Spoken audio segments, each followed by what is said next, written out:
তারা ইতিমধ্যে হয়তোবা জেনে গিয়েছেন সাবেক নির্বাচন কমিশনার AKM নুরুল হুদাকে গতকাল উত্তরা পশ্চিম থানা পুলিশে গ্রেপ্তার করেছে। তার এই গ্রেপ্তারের পূর্বে আমরা দেখেছি গতকাল বিএনপি নেতা সালাউদ্দিন আহমেদ সাবেক ৩টি নির্বাচন, জাতীয় নির্বাচন, দশম, একাদশ এবং দ্বাদশ জাতীয় নির্বাচনে অংশগ্রহণকারী জাতীয় নির্বাচন পরিচালনাকারী ৩ নির্বাচন কমিশনারের বিরুদ্ধে কিন্তু গতকাল আদালতে মামলা করেন এবং এর প্রেক্ষিতে আমরা দেখেছি AKM নুরুল হুদার যে উত্তরার বাসভবন, উত্তরা ৫ নম্বর সেক্টরে যে ভাড়া বাসায় তিনি থাকতেন, সেই ভাড়া বাসা উত্তরার উত্তেজিত জনতা তারা কিন্তু ঘেরাও করে রাখে এবং তার নিরাপত্তার কথা চিন্তা করে পুলিশ গতকাল সন্ধ্যার দিকেই কিন্তু তাকে তার বাসা থেকে গ্রেপ্তার করে এবং গ্রেপ্তার করে ডিবি কার্যালয়ে নিয়ে আসে। আমরা যতদূর জানতে পেরেছি যে এই মামলায় ৩ জন সাবেক প্রধান নির্বাচন কমিশনারকে দায়ী করে আসামি করা হয়। এই ৩ সাবেক নির্বাচন কমিশনার হলেন কাজী রফিকুদ্দিন আহমেদ, AKM নুরুল হুদা এবং বর্তমান নির্বাচন কমিশনার কাজী হাবিবুল আউয়াল। আমরা এখন পর্যন্ত যতটুকু তথ্য আমার কাছে রয়েছে তাতে আমরা এখন পর্যন্ত জানতে পেরেছি যে কাজী রফিকুল আউয়াল তাকেও এখন পর্যন্ত গ্রেপ্তার করা হয়েছে।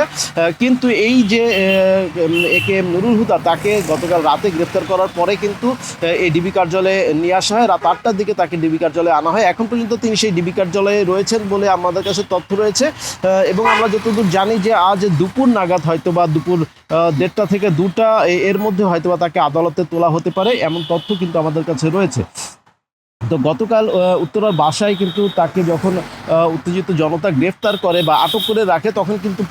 পুলিশের হেফাজতে নেওয়ার সময় কিন্তু আমরা দেখেছি যে তাকে জুতা পেটা করা হয়েছিল এবং তার গলায় তাকে জুতার মালা পরানো হয়েছিল, এমনটি কিন্তু আমরা সোশ্যাল মিডিয়ার বিভিন্ন ভিডিওতে দেখতে পেয়েছি। তো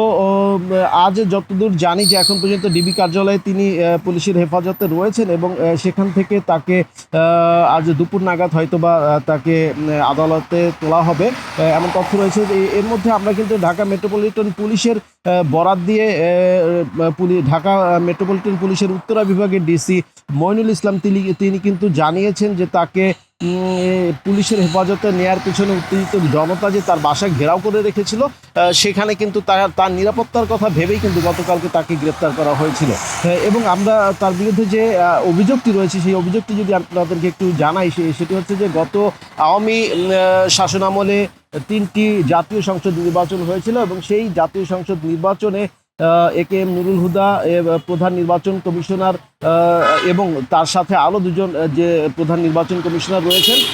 তারা হচ্ছেন যে কাজী রফিকুদ্দিন আহমেদ এবং বর্তমান নির্বাচন কমিশনার অর্থাৎ কাজী হাবিবুল আউয়াল। এরা কিন্তু গত 3টি নির্বাচনে সংবিধান লঙ্ঘন করে নির্বাচনগুলো অনুষ্ঠিত করেছিল এবং সেই নির্বাচনগুলো কেমন হয়েছিল সেটা কিন্তু আপনারা সকলেই জানেন এবং এই নির্বাচন নিয়ে কিন্তু বরাবরই যে কোনো প্রধান বিরোধী দল যেটি আমরা বলছি যে সেই বিএনপির কিন্তু অভিযোগ ছিল, সেই বিষয়টিকে কেন্দ্র করে কিন্তু গতকাল আমরা দেখেছি বিএনপি নেতা সালাউদ্দিন আহমেদ গতকাল তিনি একটি মামলা দায়ের করেন এবং সেই মামলার জের ধরেই কিন্তু পুলিশ তাকে এই যে AKM নুরুল হুদা তাকে কিন্তু গ্রেফতার করেন এবং এই AKM নুরুল হুদা তার বিরুদ্ধে কিন্তু আমরা দেখেছি যে ছাত্র জনতার আন্দোলন দমনের একটি মামলা কিন্তু তার বিরুদ্ধে ইতিপূর্বে রয়েছিল, তারপরে কিন্তু তাকে পুলিশ গ্রেপ্তার করেনি। কিন্তু গতকাল যখন সালাউদ্দিন আহমেদ তাকে গ্রেপ্তার করলেন তারপরে আমরা দেখলাম যে উত্তেজিত জনতা তার বাসাকে ঘেরাও করে রেখেছিল এবং সেই তার বাসায় ঘেরাও করে রাখার কারণে কিন্তু পুলিশ গতকালকেই কিন্তু তাকে গ্রেপ্তার করতে বাধ্য হয়। তো যাই হোক, এখন পর্যন্ত এই ছিল আমার কাছে সর্বশেষ। আশা করছি যে দুপুর 2টা নাগাদ হয়তোবা তাকে আদালতে তোলা হতে পারে, তখন আমরা আপনাদেরকে পরবর্তী আপডেট জানানোর চেষ্টা করব।